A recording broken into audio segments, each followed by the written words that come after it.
Jauh di masa lampau, ketika para dewa, manusia, dan raksasa masih berjalan di bumi yang sama, hiduplah seorang raja dari bangsa Asura yang bernama Hiranyakashipu.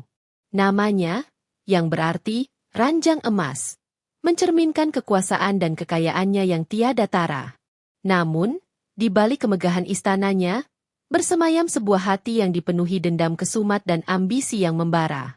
Kisah Hiranyakashipu adalah sebuah epik tentang bagaimana arogansi yang lahir dari kekuatan tak terbatas pada akhirnya harus tunduk di hadapan takdir ilahi, sebuah cerita yang diukir abadi dalam ingatan semesta sebagai pertarungan antara kezaliman mutlak melawan keyakinan yang paling murni. Kisah Hiranyakashipu dimulai dari sebuah tragedi yang menyulut api dendam dalam jiwanya. Adiknya, Hiranyaksha, seorang asura yang juga perkasa, telah tewas di tangan Dewa Wisnu dalam wujud awataranya sebagai Waraha, sang babi hutan raksasa. Kematian sang adik tercinta membuat Hiranyakashipu bersumpah untuk membalas dendam. Ia melihat Dewa Wisnu sebagai musuh bebuyutannya dan seluruh dewa sebagai pihak yang harus dimusnahkan. Ia bertekad untuk menjadi penguasa tunggal 3 dunia, surga, bumi, dan dunia bawah. Menyadari bahwa kekuatan para dewa terlalu besar untuk dilawan dengan cara biasa, Hiranyakashipu memutuskan untuk mencari kekuatan yang melampaui mereka semua. Ia meninggalkan kerajaannya, menyerahkan tahta sementara kepada para menterinya, dan pergi ke sebuah gunung terpencil bernama Mandara. Di sanalah ia memulai sebuah laku tapabrata yang sangat dahsyat, sebuah pertapaan yang belum pernah dilakukan oleh siapapun sebelumnya. Ia berdiri dengan satu kaki, lengannya terangkat ke langit, dan matanya terus menatap matahari tanpa berkedip. Ribuan tahun berlalu, dan tubuh Hiranyakashipu tetap tak bergeming. Semut-semut membangun sarang di tubuhnya, dan tanaman merambat mulai melilitnya hingga ia tampak seperti gundukan tanah. Panas yang keluar dari tapabratanya begitu kuat, hingga membuat kahyangan geger. Para dewa menjadi cemas, khawatir bahwa kekuatan yang akan diperoleh Hiranyakashipu akan mengganggu keseimbangan alam semesta. Mereka mencoba menggodanya dengan berbagai cara, mengirim bidadari untuk menari di hadapannya dan menciptakan badai dahsyat. Namun pertapaannya tetap tak tergoyahkan. Melihat keteguhan hati Hiranyakashipu yang luar biasa, Dewa Brahma, sang dewa pencipta, akhirnya terkesan. Asap dari tapabrata Hiranyakashipu telah menyebar ke seluruh penjuru alam, dan Dewa Brahma tahu bahwa ia harus turun tangan. Ia muncul di hadapan Hiranyakashipu, yang tubuhnya kini telah bersinar terang karena energi spiritual yang terkumpul selama ribuan tahun. Dewa Brahma siap memberikan anugerah apapun yang diminta oleh sang Raja Asura sebagai imbalan atas pertapaannya yang luar biasa. Hiranyakashipu, yang telah menantikan momen ini, membuka matanya. Ia bersujud di hadapan Dewa Brahma dan dengan licik mulai mengajukan permohonannya. Ia tidak meminta kekayaan atau kekuasaan secara langsung, melainkan ia meminta keabadian dengan cara yang sangat cerdik. Ia tahu bahwa Dewa Brahma tidak bisa memberikan anugerah keabadian mutlak, karena siapapun yang lahir harus mati. Oleh karena itu, ia merancang sebuah permohonan yang membuatnya nyaris mustahil untuk dibunuh. Dengan suara yang penuh hormat namun menyimpan kelicikan, Hiranyakashipu mulai merinci permohonannya kepada Dewa Brahma. "Wahai Dewa Pencipta Agung," katanya, "jika engkau berkenan memberiku anugerah, maka anugerahkanlah agar aku tidak akan pernah mati oleh makhluk apapun yang engkau ciptakan.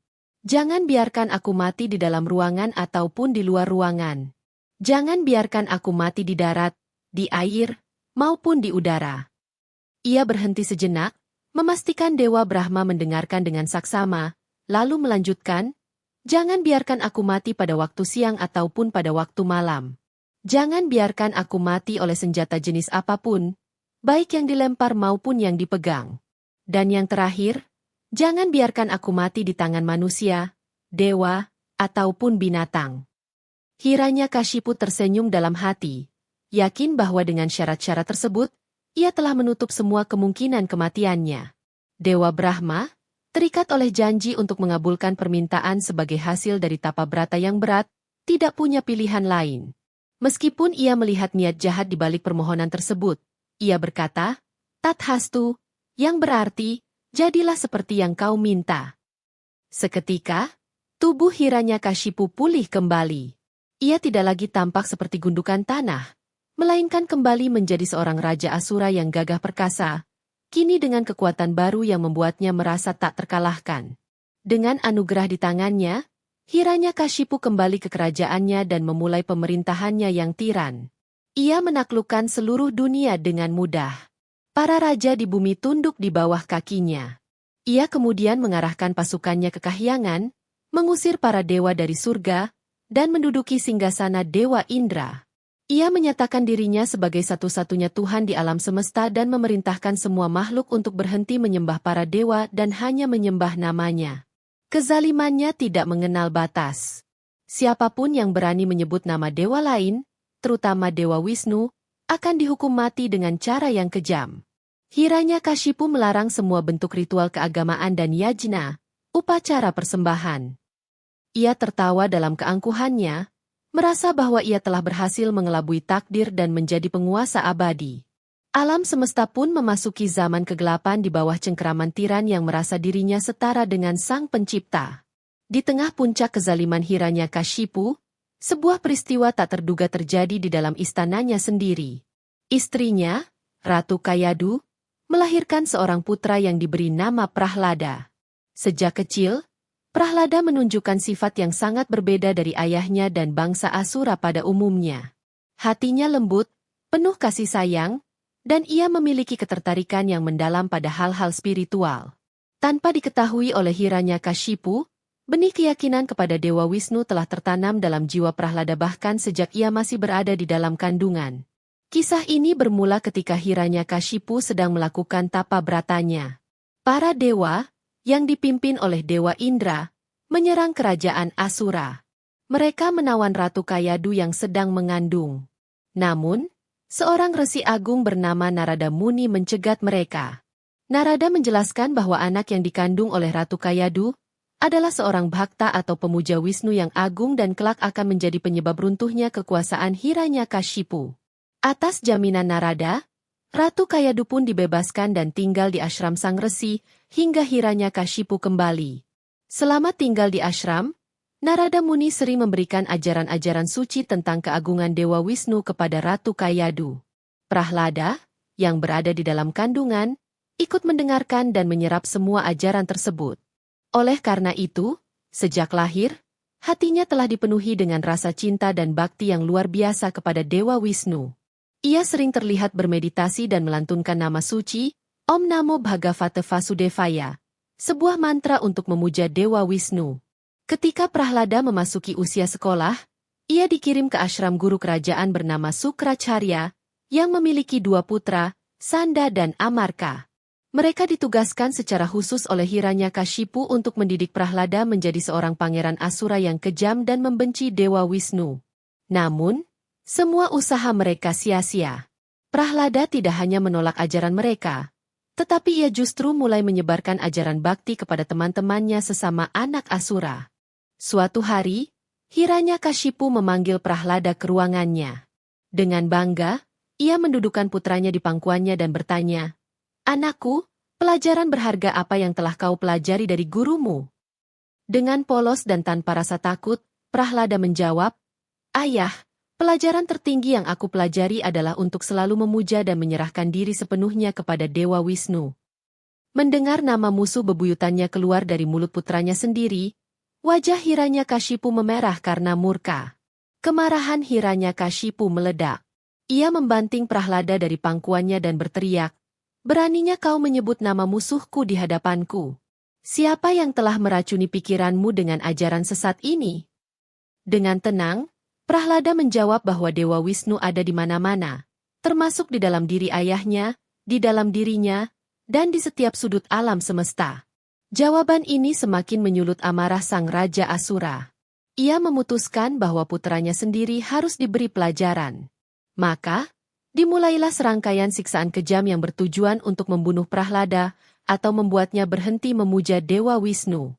Pertama, Hiranyakashipu memerintahkan para prajuritnya untuk menusuk Prahlada dengan trisula.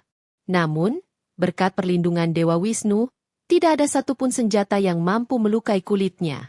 Prahlada hanya terus menutup mata dan melantunkan nama suci pelindungnya. Melihat kegagalan itu, Hiranyakashipu menjadi semakin kalap. Ia memerintahkan agar putranya dilempar ke dalam kandang yang penuh dengan ular-ular paling berbisa di kerajaan.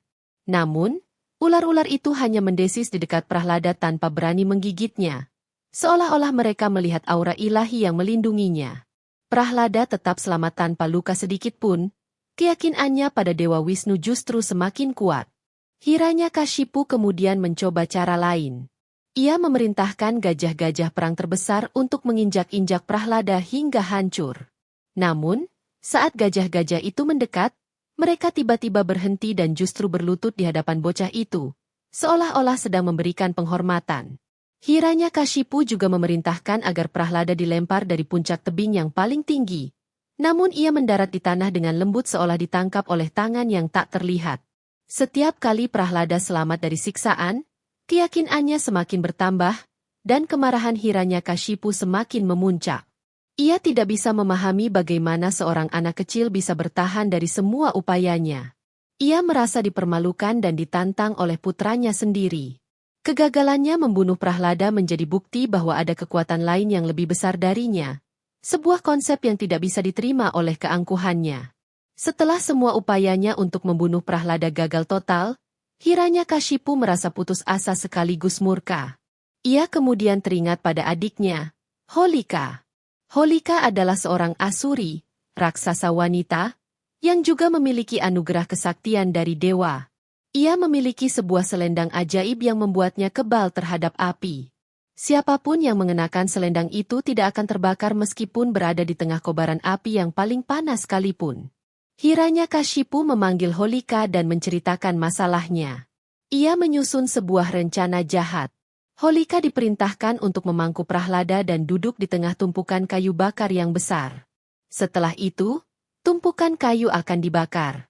Rencananya, Holika akan selamat karena mengenakan selendang saktinya. Sementara Prahlada akan hangus menjadi abu di pangkuannya. Holika, yang setia kepada kakaknya, menyetujui rencana licik tersebut. Maka, sebuah upacara pembakaran besar pun disiapkan di lapangan istana. Rakyat dipaksa untuk berkumpul dan menyaksikan hukuman mati bagi pangeran kecil yang dianggap telah berkhianat. Prahlada, dengan hati yang tetap tenang dan bibir yang tak henti melantunkan nama Wisnu, digiring ke tengah tumpukan kayu. Holika, dengan senyum licik, duduk di puncak tumpukan kayu sambil mengenakan selendang saktinya dan memangku Prahlada. Api pun disulut. Kobarannya menjulang tinggi ke langit. Panasnya terasa hingga puluhan meter. Hiranyakashipu menyaksikan dari singgasananya dengan senyum penuh kemenangan. Yakin bahwa kali ini putranya tidak akan bisa lolos dari maut. Para asura bersorak-sorai. Sementara Prahlada hanya memejamkan mata, menyerahkan nasibnya sepenuhnya kepada Dewa Wisnu yang sangat ia cintai dan yakini. Namun, sesuatu yang ajaib terjadi. Atas kehendak ilahi, tiba-tiba angin bertiup sangat kencang di sekitar tumpukan api. Angin itu tidak memadamkan api, melainkan menerbangkan selendang sakti yang dikenakan Holika. Selendang itu terlepas dari tubuhnya dan justru terbang menyelimuti tubuh kecil Prahlada. Seketika, keadaan pun berbalik. Holika, yang kini tidak lagi memiliki perlindungan, mulai menjerit kesakitan saat api melahap tubuhnya. Ketika api akhirnya padam, pemandangan yang tersaji membuat semua yang hadir terhenyak. Holika telah hangus menjadi abu, sementara Prahlada berjalan keluar dari sisa-sisa pembakaran tanpa luka sedikit pun, tubuhnya dilindungi oleh selendang ajaib milik bibinya. Melihat putranya sekali lagi lolos dari maut, sementara adiknya sendiri tewas dengan cara yang mengenaskan, kesabaran Hiranyakashipu benar-benar habis. Arogansinya telah terluka parah. Dengan mata menyala-nyala karena amarah, ia menghunus pedangnya dan melompat dari singgasananya, berlari menghampiri Prahlada. Bocah terkutuk, raungnya. Aku sudah mencoba segala cara, tetapi kau selalu diselamatkan oleh Wisnu Mu itu. Katakan padaku, di mana dia sekarang? Di mana Wisnu yang kau agung-agungkan itu? Tunjukkan padaku. Ia merasa bahwa kekuatan ilahi yang melindungi Prahlada adalah sebuah penghinaan langsung terhadap kekuasaannya. Prahlada, tanpa rasa takut sedikit pun, menjawab dengan tenang. Ayah, dia ada di mana-mana. Dia ada di pedangmu, dia ada di dalam diriku, dan dia bahkan ada di pilar istana ini. Jawaban itu adalah puncak dari semua provokasi bagi Hiranyakashipu. Ia merasa diejek oleh putranya sendiri. Ia menunjuk ke sebuah pilar besar di tengah balairung istana. "Oh, jadi begitu?" cibir Hiranyakashipu dengan nada mengejek. "Kau bilang Wisnu Mu yang pengecut itu ada di dalam pilar ini juga? Jika memang benar dia ada di sana, biarkan dia melindungimu sekarang." Dengan sekuat tenaga, Hiranyakashipu mengayunkan gada perangnya yang berat dan menghantam pilar tersebut hingga terbelah menjadi dua. Saat pilar itu retak dan hancur berkeping-keping, terdengarlah suara gemuruh yang menggelegar, lebih keras dari suara guntur manapun yang pernah terdengar. Seluruh istana bergetar seolah akan runtuh. Dari dalam pilar yang terbelah itu, muncullah sesosok makhluk yang wujudnya belum pernah dilihat oleh siapapun sebelumnya.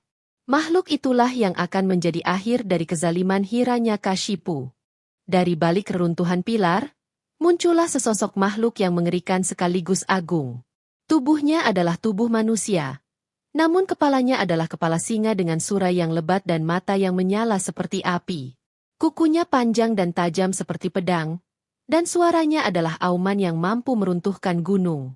Makhluk ini adalah Narasimha, awatara keempat Dewa Wisnu, yang turun ke dunia untuk melindungi pemujanya dan mengakhiri kejahatan. Hiranyakashipu tertegun sejenak, terkejut melihat wujud yang begitu aneh. Namun, keangkuhannya segera mengambil alih. Ia tertawa dan berkata, "Jadi, inikah wujud Wisnu yang kau sembah itu? Bukan manusia, bukan pula binatang. Makhluk aneh ini tidak akan bisa membunuhku." Ia segera menyerang Narasimha dengan pedangnya. Namun pedang itu hancur berkeping-keping saat menyentuh kulit sang awatara. Maka, terjadilah pertempuran dahsyat di antara keduanya. Hiranyakashipu mengerahkan seluruh kekuatan yang ia peroleh dari anugerah Dewa Brahma. Ia memukul, menendang, dan menggunakan berbagai senjata sakti. Namun tidak ada satupun yang mampu melukai Narasimha. Sebaliknya, Narasimha hanya bermain-main dengannya, seolah seekor kucing sedang bermain dengan seekor tikus, menunggu saat yang tepat untuk mengakhiri semuanya. Pertarungan berlanjut hingga senja tiba. Ini adalah waktu peralihan, tidak lagi siang, tetapi juga belum malam. Narasimha kemudian menangkap Hiranyakashipu dan menyeretnya ke ambang pintu gerbang utama istana. Lokasi ini bukanlah di dalam ruangan, tetapi juga bukan di luar ruangan. Di sanalah Narasimha menunjukkan tujuan kedatangannya. Narasimha kemudian memangku Hiranyakashipu di atas pahanya. Dengan demikian, sang Raja Asura tidak berada di darat, tidak di air, dan tidak pula di udara. Kemudian, dengan kekuatannya yang luar biasa, Narasimha menggunakan kuku-kukunya yang tajam untuk merobek dada Hiranyakashipu. Kuku bukanlah senjata, sehingga syarat terakhir dari anugerah itu pun berhasil dipatahkan. Semua syarat keabadian semu yang diminta Hiranyakashipu telah dipenuhi dan sekaligus dipatahkan pada saat yang bersamaan. Saat kuku tajam Narasimha merobek perutnya, Hiranyakashipu menatap wajah sang awatara dengan mata terbelalak. Ia akhirnya sadar bahwa kekuatan yang sedang dihadapinya bukanlah kekuatan biasa. Itu adalah kekuatan ilahi yang tak terbatas. Kekuatan yang sama yang telah ia benci sepanjang hidupnya. Dalam detik-detik terakhir hidupnya, ia melihat wujud Dewa Wisnu yang agung, dan seluruh dosa serta kebenciannya seolah terhapus. Ia pun tewas di pangkuan Narasimha. Setelah kematian Hiranyakashipu, kemarahan Narasimha belum juga reda. Ia masih mengaum dengan dahsyat, membuat seluruh dewa dan penghuni surga ketakutan untuk mendekat. Bahkan Dewi Laksmi, pasangan Dewa Wisnu, tidak berani mendekatinya. Dewa Brahma kemudian meminta Prahlada, sang pemuja cilik yang menjadi penyebab turunnya sang awatara, untuk menenangkannya. Dengan penuh keyakinan, Prahlada berjalan mendekati Narasimha. Melihat pemuja setianya datang, kemarahan Narasimha seketika mereda. Ia mengangkat Prahlada dengan lembut dan menjilatnya dengan penuh kasih sayang, layaknya induk singa kepada anaknya. Wujudnya yang mengerikan berubah menjadi penuh kelembutan. Ia kemudian menobatkan Prahlada sebagai raja baru, untuk menggantikan ayahnya dan memerintah dengan adil dan bijaksana. Para dewa bersorak-sorai, bunga-bunga surgawi ditaburkan dari kahyangan, dan alam semesta kembali damai dan seimbang. Kemenangan Narasimha atas Hiranyakashipu menjadi simbol abadi kemenangan Dharma, kebaikan, kebenaran, dan keteraturan atas adharma, kejahatan, kekacauan, dan kezaliman. Kisah ini terus diceritakan dari generasi ke generasi sebagai pengingat akan kekuatan keyakinan yang tulus. Dari legenda Hiranyakashipu ini, kita dapat memetik pesan moral yang sangat dalam. Sebesar apapun kekuatan, kekayaan, dan kecerdasan yang dimiliki seseorang, jika hal itu disertai dengan keangkuhan dan niat untuk menindas yang lain, maka kehancuran hanyalah masalah waktu. Sebaliknya, keyakinan yang murni, ketulusan hati, dan keberanian untuk membela kebenaran, sekecil apapun tampaknya, akan selalu mendapatkan perlindungan dari kekuatan ilahi. Kisah ini mengajarkan bahwa Tuhan akan selalu menemukan cara untuk menegakkan keadilan, seringkali dengan cara yang tak pernah terduga oleh akal manusia.